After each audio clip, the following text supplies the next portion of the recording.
Proverbs 31. The words of King Lemuel, the utterance which his mother taught him. What, my son, and what, son of my wounds, and what, son of my vows? Do not give your strength to women, nor your ways to that which destroys kings.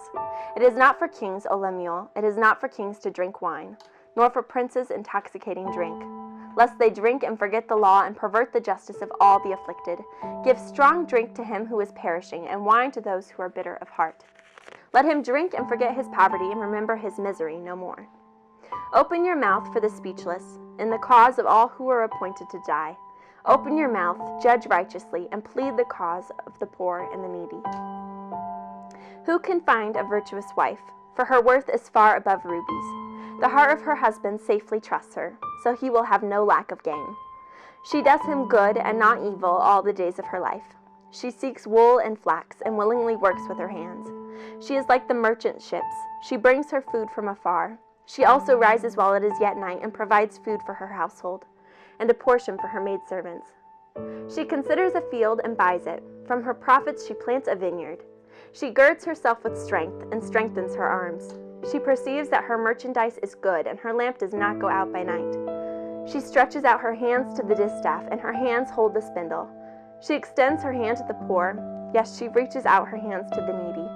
She is not afraid of snow for her household, for all of her household is clothed with scarlet. She makes tapestry for herself. Her clothing is fine linen and purple. Her husband is known in the gates, when he sits among the elders of the land. She makes linen garments and sells them, and supplies sashes for the merchants. Strength and honor are her clothing. She shall rejoice in time to come. She opens her mouth with wisdom, and on her tongue is the law of kindness. She watches over the ways of her household, and does not eat the bread of idleness. Her children rise up and call her blessed, her husband also, and he praises her. Many daughters have done well, but you excel them all. Charm is deceitful, and beauty is passing, but a woman who fears the Lord, she shall be praised. Give her of the fruit of her hands, and let her own works praise her in the gates. I love this whole chapter, and I love that God decided to give us some instruction when it comes to being a woman of God. You see all the things that this woman does, and sometimes it's a little daunting. Think of all of the things that this woman does, how she rises while it's yet night, and she's not afraid of things to come because she's so well prepared, and all of these different things. But you think back to what motivates her, and I love verse 12, really is key for that. She does him good and not evil all the days of her life. And you think, why is she doing all these things? And her driving motivation is to serve her God who gave her her husband, to serve her husband who loves her so well, to serve her children, and to do well with what she's been given. And that heart of service is so well cultivated by all the things she does. She doesn't want to serve and then go about being lazy and doing her own thing. She wants to serve, so how's she going to serve?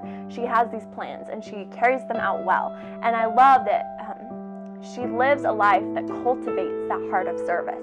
And that really is a very key and simple thing to grasp onto. So even when, the Proverbs 31 woman can be very daunting, but grasping onto the idea that we are to serve and to serve lovingly, that's a very simple thing. And it is very wonderful that God wired us to serve. That is where we're most at home. That is where we can best glorify Him, by serving those around us. Hi everybody, thanks so much for watching. If you'd like the Proverbs of the Day read to you, please subscribe to this YouTube channel, or you can follow us on Twitter. And thanks so much for watching.